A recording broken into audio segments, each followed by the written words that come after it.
Hello cute people, আসসালামু আলাইকুম। আজকেও আপনাদের সাথে আরও একটি নতুন ভিডিও নিয়ে চলে এসেছি। আর আজকের এই ভিডিওতে ম্যাক্সিমাম মানুষের অনেক জানা অজানা প্রশ্নের উত্তরও পেয়ে যাবেন। তার আগে একটি কথা বলে দিই, ভিডিওতে যে বাড়িটা আমি আপনাদের ঘুরে ঘুরে দেখাচ্ছি সেই বাড়িটা হচ্ছে আমার স্বপ্নের বাড়ি। এই বাড়িটা অনেক কষ্ট করে, অনেক পরিশ্রম করে নিজের মতো সাজানোর চেষ্টা করছি। তাছাড়া প্রত্যেক মেয়েরাও চায় যে তাদের একটি এইভাবে আমার মতো স্বপ্নের বাড়ি হবে। শুধু স্বপ্নের বাড়ি বললেই হবে না, স্বপ্নের বাড়ির পেছনে কিন্তু হাজবেন্ডের সমস্ত অবদান থাকতে হবে। আর আলহামদুলিল্লাহ আমি এমন একটা হাজবেন্ড পেয়েছি লাইফে যে বলার আগে আমার সব স্বপ্ন পূরণ করে দিয়েছে। আর এত সুন্দর একটা বাড়ি করে দিয়েছে সব আমার হাজবেন্ডের অবদান। হাজবেন্ড যদি না থাকতো, না করতো এত কিছু, তাহলে তো এত সুন্দর একটা বাড়ি আমি সুন্দর করে নিজের মতো গোছাতে পারতাম না। আলহামদুলিল্লাহ আপনাদের কেমন লেগেছে জানি না, বাট আমার বাড়ি, আমার ঘর আমার কাছে অনেক। তবে শুধু এই বাড়ি নয়, আল্লাহ তাআলা যদি আমার স্বামী এবং আমাকে সুস্থভাবে রাখেন সারা জীবন, তাহলে অবশ্যই সামনে আরো একটি নতুন বড় বাড়ি করব।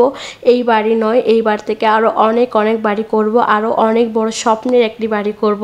কারণ বলতে গেলে ঘুরে ঘুরে দেখাচ্ছি সেটা হচ্ছে আমার বাপের বাড়ি, মানে আমার বাবা এবং মা আমাদের 6 বোনের জন্য 6 ফ্ল্যাটে ঘর করেছি। কিন্তু ফ্ল্যাটগুলো খালি ছিল আর আমরা বিয়ের পর আমাদের নিজ নিজ হাজবেন্ডরা মিলে যে যারগুলো করে ফেলেছে। আর আলহামদুলিল্লাহ আমি আমারটা নিজের মতো সুন্দর করে ফেলেছি। তার আগে আরেকটি কথা বলে দিই, যারা মনে করে আমি বাপের বাড়িতে থাকি, বাপের বাড়িতে খাই সব এইসব, আপনারা ভুলেও ওটা ভাবেন না। কারণ সব কিছুই হচ্ছে আমার হাজবেন্ডের।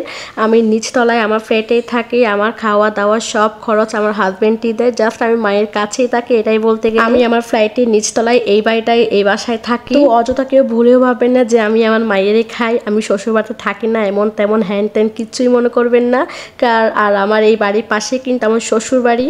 আমার শ্বশুর শাশুড়ি তারাও বেড়াতে আসেন। আপনারা তো কিচেন রুম, আমার খাট সব কিছু দেখে বুঝতেই পাচ্ছেন এখানে আমি রান্না করি, খাই সব কিছু। তারপরে কিন্তু ভালো লাগে না, উপরেও থাকি নিচেও থাকি, মানে মায়ের ঘরে যেখানে মা থাকে, আবার আমি আমার বাড়িতেও থাকি, দুই দিকেই থাকি। কিন্তু একা একা ভালো লাগে না বাড়িতে, মানে বাবুকে নিয়ে, তো উপরে চলে যায় সব সময়।